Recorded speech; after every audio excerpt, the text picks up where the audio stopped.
This is Democracy Now! I want to say that all of us, in some way or another, are trying to serve this great land that we live in. But it's only great because of what we do with it. And sometimes we make mistakes. And the way we change that is we admit our mistakes and we take responsibility for our mistakes. And we change and we become better and we do it together.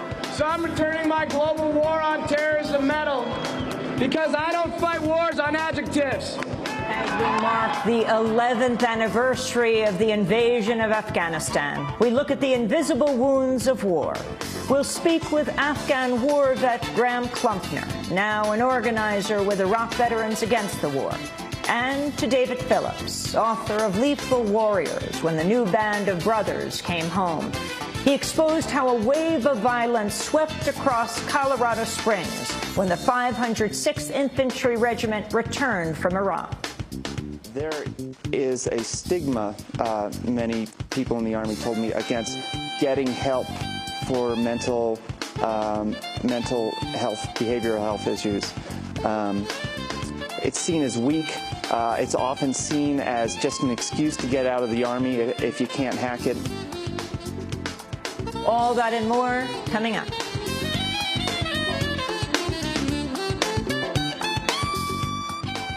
Welcome to Democracy Now!, democracynow.org, the War and Peace Report. I'm Amy Goodman. We're on the road in Colorado Springs, Colorado. Hundreds of protesters have begun gathering in the Jordanian capital of Amman to call for reforms a day after the country's king attempted to deter the protests by dissolving parliament.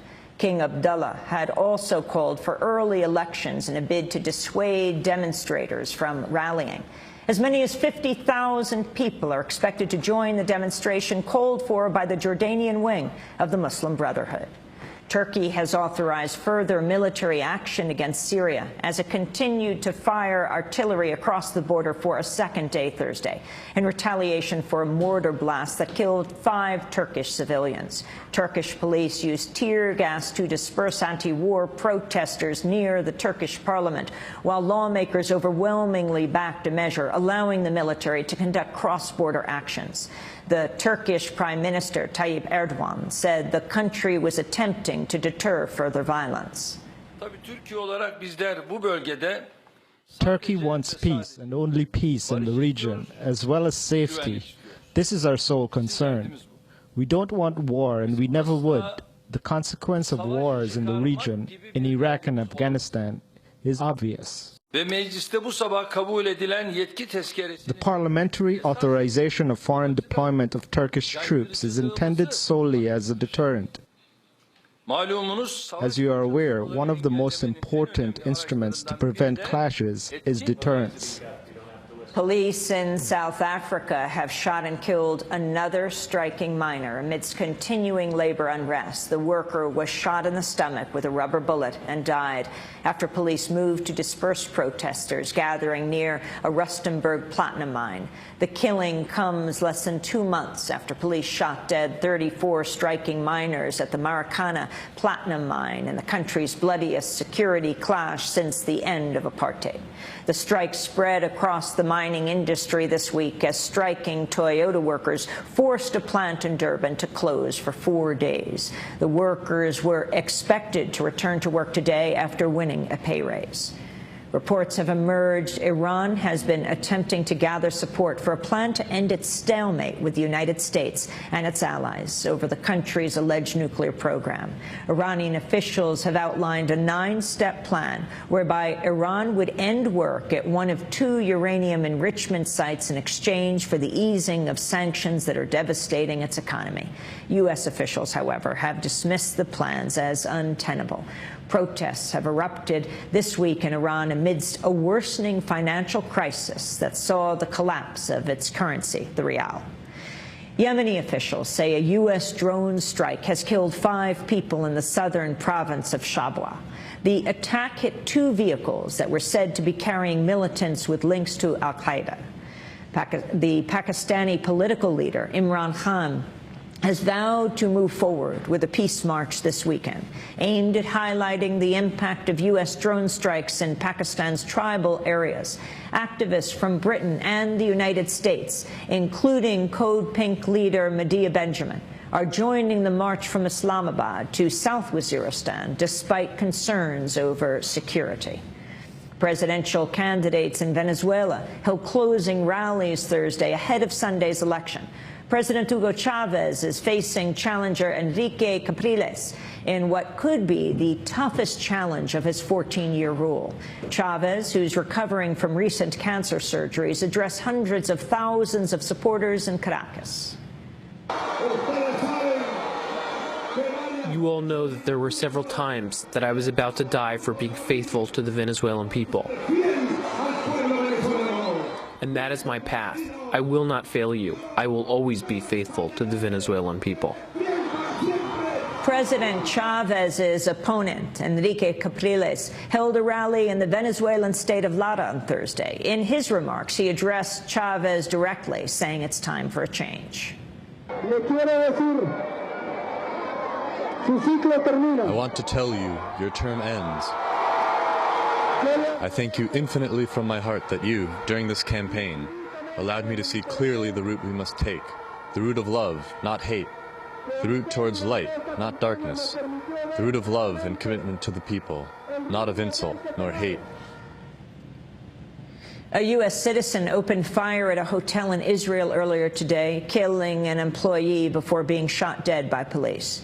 The shooter had reportedly been working at the hotel in the resort city of Eilat as part of a program that brings Americans to Israel, but was recently fired from his job. On the campaign trail, President Obama slammed Republican challenger Mitt Romney during appearances in the battleground states of Colorado and Wisconsin. Some had criticized Obama's appearance in the first presidential debate Wednesday night, saying he appeared lackluster compared to a more aggressive Romney. Obama hit back against his opponent during a rally in Denver, accusing Romney of backtracking over tax cuts for the wealthy. When I got onto the stage, I met this very spirited fellow who claimed to be Mitt Romney.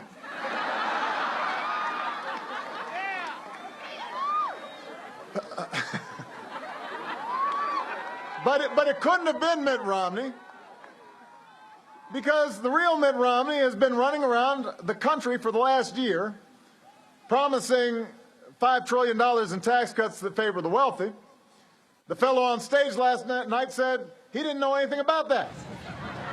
Mitt Romney, meanwhile, tried to capitalize on his high marks from the debate as he campaigned in the swing state of Virginia. Some critics noted Obama had failed to ask Romney about his famous 47% comment that nearly half of Americans believe they're victims entitled to government support. During a Fox News appearance Thursday night, Sean Hannity asked Romney how he would have responded if Obama had brought it up.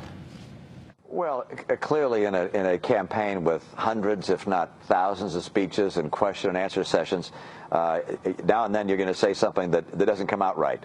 In this case, I said something that's just completely wrong. And I absolutely believe, however, that my life has shown that I care about 100%. And that's been demonstrated throughout my life. And this whole campaign is about the 100%. Fast food chain Chipotle has reached a deal with the Florida-based coalition of Immokalee workers to improve wages and working conditions for farm workers who pick tomatoes used in its products. Chipotle had previously refused to sign a contract affirming its commitment to the coalition's Fair Food program, which 10 other companies, including McDonald's and Burger King, have already joined. Thursday's agreement comes a day after coalition member Gerardo Reyes Chavez appeared on Democracy Now! In Denver to discuss its efforts to pressure Chipotle. Dozens of Walmart workers at retail stores in Southern California launched a one-day strike to protest retaliation against employees who have taken a stand over working conditions. On Thursday, hundreds of workers and their supporters rallied in front of a Southern California retail store. The strike follows walkouts at warehouses in California and Illinois that supply Walmart stores. The new head of the World Bank has signaled he's planning to unveil major reforms next week during meetings in Tokyo. On Thursday, Jim Young Kim said he will push for the World Bank to be able to move more quickly and be held accountable for on-the-ground results. Jim Young Kim helped found Partners in Health with Dr. Paul Farmer and is a former president of Dartmouth College. And a video of a Wisconsin news anchor taking a stand against a viewer who insulted her weight has gone viral.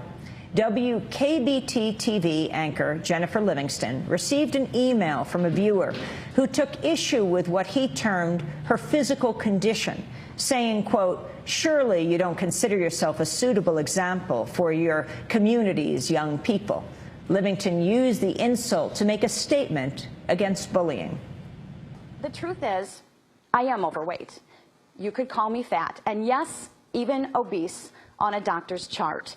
But to the person who wrote me that letter, do you think I don't know that? That your cruel words are pointing out something that I don't see? You don't know me. You are not a friend of mine. You are not a part of my family, and you have admitted that you don't watch this show. So you know nothing about me but what you see on the outside. And I am much more than a number on a scale. To all of the children out there who feel lost, who are struggling with your weight, with the color of your skin, your sexual preference, your disability, even the acne on your face, listen to me right now. Do not let your self-worth be defined by bullies. And those are some of the headlines. This is Democracy Now!, democracynow.org, The War and Peace Report. I'm Amy Goodman.